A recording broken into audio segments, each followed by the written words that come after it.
2025 भर्तियों का वर्ष आज ही सुनिश्चित करें अपना सिलेक्शन और डाउनलोड करें तैयारी कर लो ऐप। नमस्कार, मैं अजय कुमार शर्मा और आप देख रहे हैं एजुकेशन नगरी। और आज हम खड़े हैं शहीद स्मारक पर। जी हाँ, जयपुर के शहीद स्मारक जहाँ लगातार धरना प्रदर्शन किए जा रहे हैं, अपनी मांगों को आवाज उठाई जा रही है, मांगों के लिए आवाज उठाई जा रही है, कभी शिक्षा को लेके, कभी सुरक्षाओं को लेके। ऐसे ही आज के हम बात करें तो संविदा पे नियुक्त जो नर्सिंग वाले स्टाफ वाले कैंडिडेट है, जो संविदा पे लगे हुए हैं, आज वो सभी यहाँ एकत्रित हुए हैं और आंदोलन छेड़ा है। दरअसल आंदोलन इसलिए कि इन लोगों को सेवा देते हुए किसी को 1 साल हो गया है, किसी को 2 साल या किसी को 3 साल, लेकिन अभी विज्ञप्ति जारी नहीं हुई है। करीब 5 साल से विज्ञप्ति जारी नहीं हुई और इन सभी का आज मुद्दा यही है कि विज्ञप्ति जारी की जाए। दरअसल आज हमारे साथ कई नर्सिंग के लोग भी यहाँ मौजूद हैं और सेवाएं दे रहे हैं, तो इनसे बातचीत करते हैं कि आखिर ऐसा क्यों इन लोगों को यहाँ खड़ा होना पड़ा। इनको हॉस्पिटल में रहकर सेवा देना चाहिए थी, आज ये लोग यहाँ क्यों खड़े हैं? जी, आपका सुनना। हाँ, मेरा विजेंद्र सिंह गुर्जर है, संविदा नर्सेज SMS हॉस्पिटल। हम 7,900 में सेवा दे रहे हैं। मुझे 4 साल हो गए और वैकेंसी के चक्कर में सरकार से ये मांग है कि 10, 20, 30 बोनस पे जल्दी से जल्दी विज्ञप्ति जारी करें और हमको परमानेंट करें। यही हमारी मुख्य मांग है। और क्योंकि 7,900 में हमारा जो है घर का खर्चा नहीं चल पा रहा। बहुत दिन से हम 4 साल, आज मुझे 4 साल हो गए 7,900 में काम करते हुए। कब तक करेंगे? कब तक शोषण का शिकार होंगे? आखिर सरकार क्यों नहीं निकालना चाहती, क्यों नहीं ऐसा करना चाह रही? आज 4 साल हो गए, 2022 के बाद परमानेंट नर्सिंग ऑफिसर वैकेंसी नहीं आई अब तक। तो सरकार से मुख्य मांग है कि जल्दी से जल्दी 10, 20, 30 बोनस पे नर्सिंग ऑफिसर विज्ञप्ति जारी करें। आप कितने साल से आप सेवा दे रहे हैं? 3 साल हो गए मैंने सेवा देते पर नविदा नर्सेज हैं जो हमारा खर्चा नहीं चलता सकता। 7,900 में क्या खर्चा चलेगा? फैमिली भी मजबूर है, सब मजबूर है, परेशान हो रहे हैं। जल्दी भर्ती जारी करें। अच्छा, भर्ती को लेके जो आपकी मांग है, आज जो लगातार आप लोग मांग कर रहे हैं, तो इससे पहले किसी से बातचीत की आपने, किसी भी अधिकारी से या फिर किसी भी नेता से? नेता से तो ऐसे बहुत सारे नेताओं से बातें करी है पर कुछ भी नहीं हो पाया, इसलिए आंदोलन करना पड़ा। आंदोलन करना पड़ा हमें। धन्यवाद। इसलिए आपको हाँ, तो आगे का क्या रुख रहने वाला है इस आंदोलन को लेके? इस आंदोलन के यही है कि भाई हमारा मांगे पूरी कर लो, हमारे मांगे पूरी करो और भर्ती जारी करो जल्दी से जल्दी। मैम, आपको हॉस्पिटल में रहकर सेवा देना चाहिए था, ऐसी क्या मजबूरी है कि आज आप यहाँ खड़े हैं? सर, हम मरीजों की सेवा करने के लिए सर नर्सिंग की है तो थोड़ा जॉब करने की सोचते ही हैं। और 4 साल जब एक कोरोना जैसी महामारी बीमारी आई थी तब सरकार ने संविदा निविदा निकाली थी, तब हमने भी इसमें भाग लिया और निस्वार्थों की सेवा दी। लेकिन सरकार ये संविदा निविदा निकाल के हमें भूल जाती है। हमें हर बार सरकार का दरवाजा खटखटाना पड़ता है इस वैकेंसी के लिए कि हमें भी परमानेंट करो। तो सरकार 10, 20, 30 बोनस के आधार पे जल्दी से जल्दी नर्सिंग ऑफिसर की भर्ती विज्ञप्ति जारी कर दे और हमें परमानेंट कर दे, क्योंकि कम सैलरी में हमारा काम नहीं चलता। हमने तब तो एक कोरोना में निस्वार्थ होकर काम कर लिया, लेकिन हमें उसके साथ साथ घर भी पालना होता है। तो सरकार से आपने अब तक बातचीत की इस मुद्दे को लेके? किसी से भी बातचीत की अब तक? सर, मेरे नर्सेज साथियों ने की है। मैं एक नर्स, आश्वासन आता है सर, सिर्फ आश्वासन आता है। सरकार ने अभी तक धरातल स्तर पे हमारे लिए कोई परमानेंट वैकेंसी नहीं निकाली है ताकि हम भी नियमित हो सके, ठेका प्रथा के दंड से हमें मुक्ति मिल सके, अल्प वेतन की बजाय हमें भी परमानेंट वेतन मिले, है ना, ताकि हमारे भी परिवार का भरण पोषण हो सके, हम भी एक अच्छी जिंदगी जी जाए, छोटे मोटे सपने जो हमारे हैं वो हम भी पूरे कर पाए।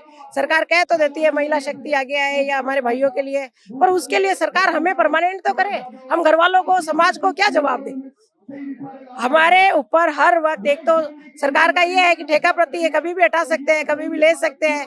तो इसके आधार पे एक तो ये तलवार लटकी रहती है कि हम कभी भी हट जाएंगे, और दूसरी घर परिवार में ये ताने, अच्छा कच्चे में लगे हुए हो, अच्छा पक्के नहीं हो। तो हम भी चाहते हैं कि हमें एक परमानेंट वैकेंसी के थ्रू हमें भी परमानेंट ले और 10, 20, 30 मेरिट बोनस के आधार पे सरकार वैकेंसी निकाले, उसके आधार पे, ना कि लिखित के आधार पे। क्योंकि अब इतना टाइम व्यतीत हो चुका है हमारा भी कि अब हम पढ़े या हमारे बच्चों को पढ़ाए। अच्छा, मैं आपसे पूछना चाहूंगा, एक तो आप तो भजनलाल सरकार के 2 साल कार्यकाल मतलब पूरे होने पर खुशी मनाई जा रही है, और एक तरफ उन्होंने अपनी लिस्ट में, कामयाबी की लिस्ट में इसको शामिल नहीं किया, तो क्या उसका एक रीजन हो सकता है? क्या सरकार ठीक से काम नहीं कर पा रही? सरकार जब नई नई आई थी तो सरकार ने फर्स्ट पिछले बजट में ये घोषणा करी थी कि मैं नर्सिंग के लिए वैकेंसी निकालूंगा, पर ये दूसरा बजट आ गया, अभी तक सरकार की जो भी घोषणा है धरातल पे तो आई नहीं है। तो फिर हम अगर सड़कों पे बैठे हैं तो हम खुश कैसे हो सकते हैं? ये सरकार को हमारे लिए देखना चाहिए कि है ना, अगर आप हमारे लिए कर रहे हो, विकास की दावे कर रहे हो, तो फिर हमारा विकास क्यों नहीं है? हम आज सड़कों पे हैं, अजमेर, बाड़मेर, जैसलमेर, पाली, सब जगह सरकार, हम सड़कों पे घूम रहे हैं तख्तियां लेके कि हमारे हक की मांग कर रहे हैं सरकार से। तो फिर इसका मतलब यही हुआ ना कि सरकार ने हमारे जो वादे बताए हैं जो पूरे नहीं किए। अच्छा, कई बार सुनने में आता है कि संविदा पे लगे हुए, टेंडर पे लगे हुए नर्सिंग वाले, उनके साथ कहीं ना कहीं भेदभाव भी किया जाता है, प्रताड़ित भी किया जाता है, ऐसा भी कुछ? बिल्कुल प्रताड़ित किया जाता है, क्योंकि हम ठेका कर्मी है, तो हमें सरकार कभी भी हटा सकती है, काम हमारे से ज्यादा लिया जाता है। एक नर्सिंग कर्मी ऑलराउंडर वर्क कर रहा है, ठेका कर्मी, संविदा कर्मी, आप हॉस्पिटल में देखिएगा, परमानेंट की बजाय सारे संविदा कर्मियों ने ना हॉस्पिटल की व्यवस्था संभाले हुए है, और हम सारा वार्ड व्यवस्था देखते हैं। लैब टेक्नीशियन नहीं है, नर्सिंग स्टाफ ने देख लिया, वार्ड बॉय नहीं है, नर्सिंग स्टाफ ने देख लिया, जो डॉक्टर हड़ताल पे है नर्सिंग स्टाफ ने देख लिया। तो फिर समझ लीजिए मेडिकल सेवा में नर्सिंग स्टाफ, पैरामेडिकल स्टाफ सब एक रीढ़ की हड्डी है, और सरकार को उनके साथ न्याय करना चाहिए, हमें शोषण से मुक्त करना चाहिए। हमारी सरकार से बस यही मांग है, जल्द से जल्द वैकेंसी निकाले। अब रही सरकार की बात, जो कि 2 साल कामयाबी के बाद भी अपनी लिस्ट में इसको शामिल नहीं कर पाई, अगर सरकार अभी भी शामिल नहीं करती है तो आप लोगों का आगे का रवैया क्या रहेगा? अगर सरकार ही चाहती है कि हम रोड पे आ जाए तो फिर हम रोड पे आ जाएंगे, और जो यहाँ हॉस्पिटल व्यवस्था बिगड़ेगी उसकी जिम्मेदारी सरकार की होगी। इससे ज्यादा हम क्या कर, सरकार चाहती है रोड पे आ जाए, नई वैकेंसी निकाले तो हम रोड पे ही आएंगे। फिर कितने समय से सेवा दे रहे हैं आप? हम 4-5 साल से, मैं कंटिन्यू सेवाएं दे रही हूँ, हमारे साथी है 9-9, 10-10 साल से सेवाएं दे रहे हैं, कोई 3 साल से दे रहे हैं, सेवाएं सब दे रहे हैं। तो सरकार को चाहिए कि हमारे साथ इंसाफ करे, बाकी रोड पे तो फिर सरकार चाहे तो हमें आना ही है। 24-25 की बजट घोषणा अभी तक पूरी नहीं हुई है। 24-25 की बजट घोषणा दिया कुमारी जी ने की थी, वो अभी तक पूरी नहीं हुई है सरकार से। वही तो मैं बोल रहा हूँ कि सरकार एक तरफ तो दावे कर रही है कि 2 साल में हमने वो काम कर दिखाया है जो 5 साल में कांग्रेस नहीं कर पाई। विभाग में कुछ भी नहीं किया, चिकित्सा विभाग में कुछ भी नहीं किया अभी तक। जो वैकेंसी 4000 पदों की निकाली थी उसकी कोई चर्चा ही नहीं है। दिया कुमारी जी ने बजट घोषणा में, विधानसभा के अंदर बजट घोषणा में अपने मुख से बोला था 4000 नर्सिंग स्टाफ की परमानेंट वैकेंसी निकालेंगे, उसकी अभी तक दूसरा बजट निकल गया है, दूसरा बजट कोई चर्चा ही नहीं है उसके मैटर में। कभी आप लोगों ने पूछा दिया कुमारी से कि क्या चल रहा है ये? दिया कुमारी जी को भी ज्ञापन दे दिया, और ये शहीद स्मारक पे पहले भी धरना दे दिया। उस टाइम पे धरने में भी आश्वासन मिला था कि तुम्हारे लिए कुछ करेंगे, पर ये तीसरा धरना आ गया, कुछ भी नहीं हुआ अभी तक हमारा। और सरकार जो हमें है 4-4 साल, 5-5 नए साल मेडिकल हो गए कॉलेज सरकार उन्होंने चालू कर दिए। इन मेडिकल कॉलेज का अगर जब तक परमानेंट नर्सिंग स्टाफ इसके अंदर काम नहीं करेगा तो ये मेडिकल कॉलेज में काम करेगा कौन? मरीजों की जो वो है देख रेख वो करेगा कौन? अगर आप हमें इस तरीके से यहाँ बिठा रहे हो और वहाँ पे जो मरीज आ रहे हैं उनको क्या करेगा? अगर आप भर्ती नहीं निकालते तो कंटिन्यू हम उग्र आंदोलन करेंगे और सड़कों पे आएंगे। इसकी पूरी जिम्मेदारी जो है वो सरकार की होगी। सरकार ने 2 साल हो गए, 2 साल में अभी तक इन्होंने ऐसा कुछ नहीं किया। पूरी जो भी है वो निविदा, जितने भी है हम यूटीवी, निविदा, संविदा जो भी है सब अल्प वेतन में काम कर रहे हैं। 8000 रुपए में ये हमसे 60-70 हजार का काम करवा रहे हैं। हम हमारे बच्चों को पाले कि क्या करें? सरकार को सोचना चाहिए।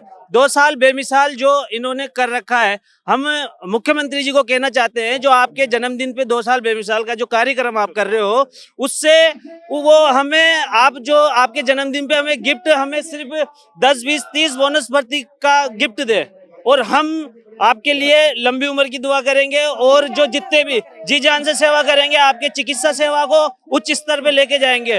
और जो है चिकित्सा विभाग की रीढ़ की हड्डी है। अगर आप रीढ़ की हड्डी को ही तोड़ दोगे तो आपकी चिकित्सा सेवाएं बिल्कुल ऊपर तक नहीं जाएगी और आपको नाकामयाबी का मुंह देखना पड़ेगा। कौन सी मांगे की बात कर रहे हैं आप? कौन संविदा नर्सेज को हटाने की मांगे करता है? बहुत सारे जिलों में बहुत सारे खबर आती है कि नर्सेज एकता को हटाया जाएगा। जो दिन रात मेहनत कर रहे हैं, काम कर रहे हैं, उनका क्या होगा? 1 साल 2 साल वालों को कहते धमकी दे देते, हटा देंगे, ये कर देंगे। कोई धरना प्रदर्शन करे तो हटाने की धमकी देते हैं। ये हॉस्पिटल में चल क्या रहा है? 2 साल हो गए, 1 साल हो गया, हटा देंगे। क्या है भर्ती 12,000 प्लस ला के दे, और जन्म दिवस पे ये अच्छा काम करी सरकार, हमें पता है अच्छे काम करी, पर नर्सेज के लिए थोड़ी कर रही, नर्सेज के लिए कर रहे हैं हम तो मांग। तो इन लोगों की मांग बिल्कुल जायज है। जैसे नर्सिंग स्टाफ को धमकियां भी दी जाती है, 1 साल 2 साल, मतलब कि 1 साल 2 साल में इनको हटा दिया जाएगा, ये इनका डर बना रहता है। तो दरअसल ये बिल्कुल जायज है, क्योंकि इससे पहले भी करीब 20 दिन पहले जयपुरी हॉस्पिटल में भी ओटी के अंदर लगे संविदा पर नर्सिंग वालों को हटाया गया था। तो इसी के चलते एक बवाल मचा था। तो इन लोगों की मांगे जायज है। अब देखने वाला ये रहेगा कि यदि सरकार इनकी नहीं सुनती है तो व्यवस्था तो बिगड़ेगी, लेकिन जब 2 साल की कामयाबी की जब बात की जा रही है तो क्या जाएगा, एक ये लिस्ट में भी जोड़ लिया जाए, क्योंकि स्वास्थ्य हर किसी को चाहिए और जब स्वास्थ्य प्रथम रहता है, मतलब आदमी स्वस्थ है तो सब कुछ है। तो बने रहिए नगरी न्यूज के साथ। अजय कुमार शर्मा।